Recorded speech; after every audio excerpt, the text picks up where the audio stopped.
Hey everyone, you are welcome back to episode 4 of our Sustainable Gardening series. Is your water bill climbing as fast as your tomato plants? Are you worried about keeping your garden lush and green during those dry spells? Well, you're in the right place. Today, we are diving into some game-changing, water-saving gardening tips that will not only slash your water usage but also give you a healthier, more resilient garden.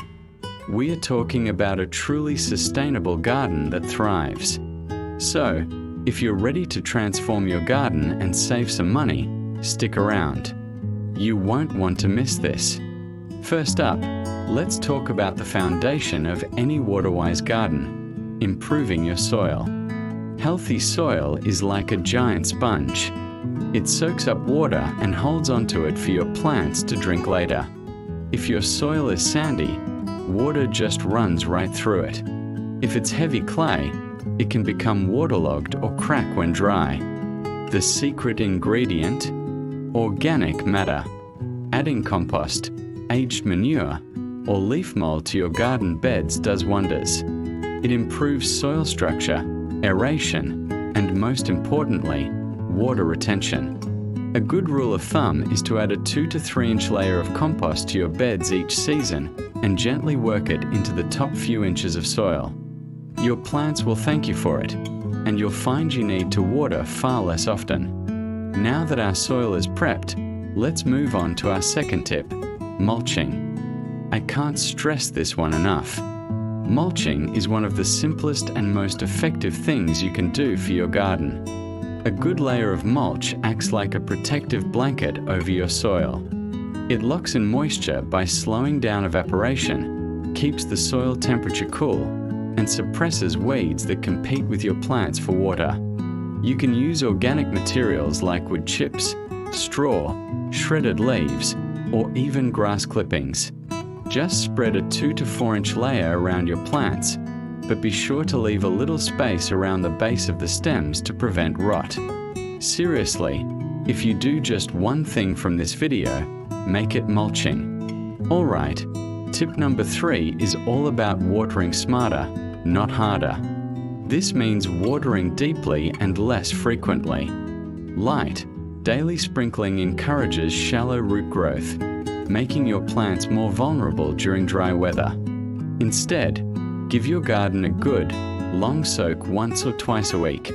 This encourages the roots to grow deeper into the soil where it is cooler and moisture is more consistent. The best time to water is early in the morning. Why? Because temperatures are cooler and there's less wind, which means less water is lost to evaporation compared to watering in the middle of a hot, sunny day. This simple shift in timing can save a significant amount of water over the season. So, how are you watering? This brings us to tip number 4, choosing the right irrigation method. Sprinklers can be incredibly wasteful, losing up to 50% of water to wind and evaporation before it even hits the ground. For a truly eco-friendly garden, consider drip irrigation or soaker hoses. These systems deliver water slowly and directly to the base of your plants, right where it's needed at the root zone. This minimizes evaporation and runoff, ensuring almost every drop is used effectively.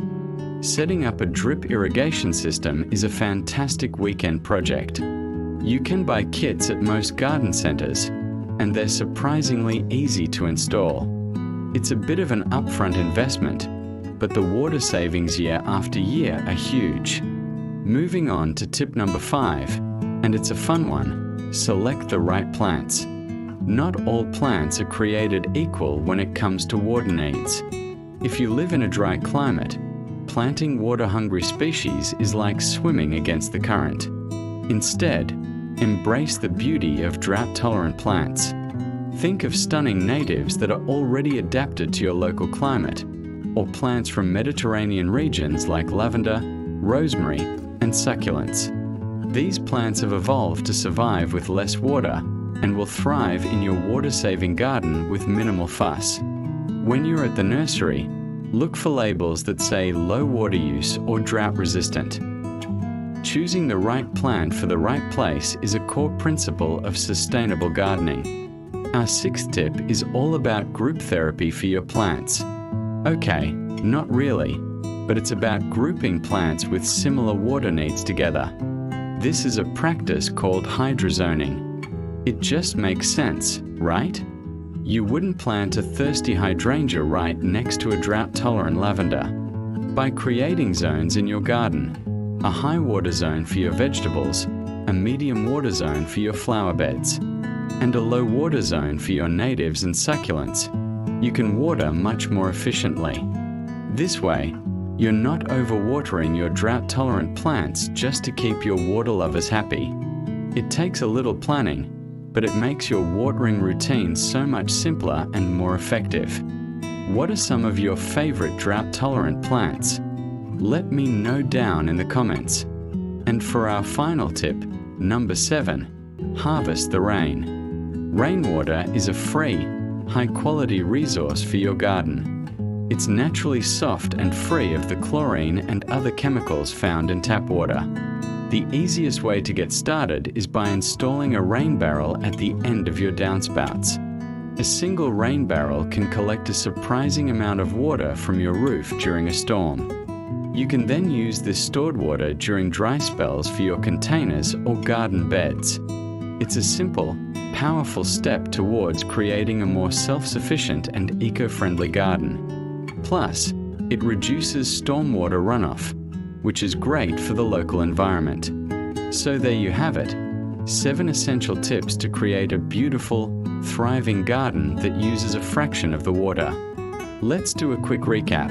Amend your soil with compost, apply a generous layer of mulch, water deeply and in the morning, use drip irrigation, choose drought-tolerant plants, group plants by their water needs, and harvest rainwater.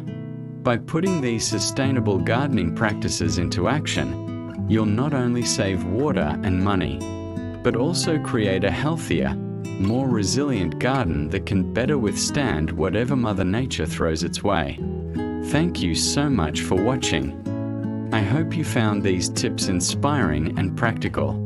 If you did, please give this video a thumbs up and don't forget to subscribe and hit that notification bell so you don't miss our future videos. Happy gardening, and I'll see you in the next one.